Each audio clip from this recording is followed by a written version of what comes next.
हिंदी प्रेरक कहानियां। एक गांव में दो व्यक्ति थे। वह अच्छे मित्र थे, जो भी करते एक साथ ही करते थे। दोनों घर गृहस्थी वाले थे। एक बार वे दोनों घर गृहस्थी से परेशान हो गए और दोनों घर से वन जाकर भगवान का भजन करने का विचार बनाया और दोनों प्राणी अपना जरूरी सामान लेकर वन की ओर निकल पड़े। वन में जाकर एक व्यक्ति बरगद के नीचे आसन लगाया, दूसरा पीपल के वृक्ष के नीचे आसन लगाया। एक दिन उसी वन से देवर्षि नारद गुजरे। दोनों ने निवेदन किया कि हे देवर्षि, आप भगवान के पार्षद हैं, आप हमारा छोटा सा संदेश प्रभु के पास पहुंचा दीजिए। उनसे कहिएगा कि भगवान दो भक्त अपना घर बार छोड़कर वन में आपका भजन कर रहे हैं, उन्हें आप दर्शन कब दोगे।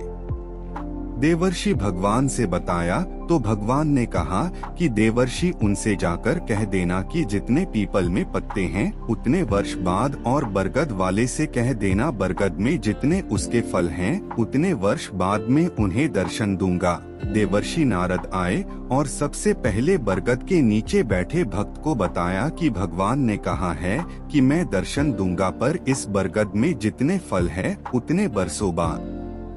तो उस व्यक्ति के होश उड़ गए। वह अपना बोरिया बिस्तर बांधा और देवर्षि नारद जी से कहने लगा, महाराज, इससे बढ़िया तो घर जा रहा हूँ, वहाँ मेरे पुत्र पत्नी मेरा इंतजार कर रहे होंगे। उसका क्षणिक बैराग था तो वह भाग गया। अब देवर्षि दूसरे व्यक्ति के पास आए और कहने लगे, हाँ भाई, भगवान ने संदेश भेजा है कि मैं दर्शन तो दूंगा, पर पीपल में जितने पत्ते हैं इतने वर्षों बाद दर्शन दूंगा। उस व्यक्ति ने जैसे ही यह सुना कि भगवान मुझे दर्शन देने के लिए बोले हैं, भाव विभोर होकर नाचने लगा।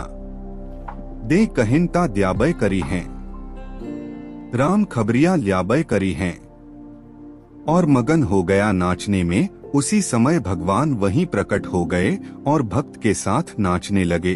भक्त ने परमात्मा का साक्षात्कार करके कृतकृत्य हो गया।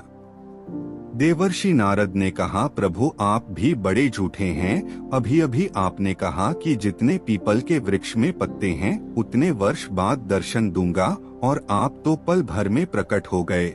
परमात्मा ने कहा, देवर्षि, मुझे प्राप्त करने का एकमात्र साधन है श्रद्धा और विश्वास। अगर भक्त की सच्ची श्रद्धा और विश्वास है तो मुझे प्राप्त करना एकदम सरल है। मैं क्षण में प्रकट हो जाता हूँ।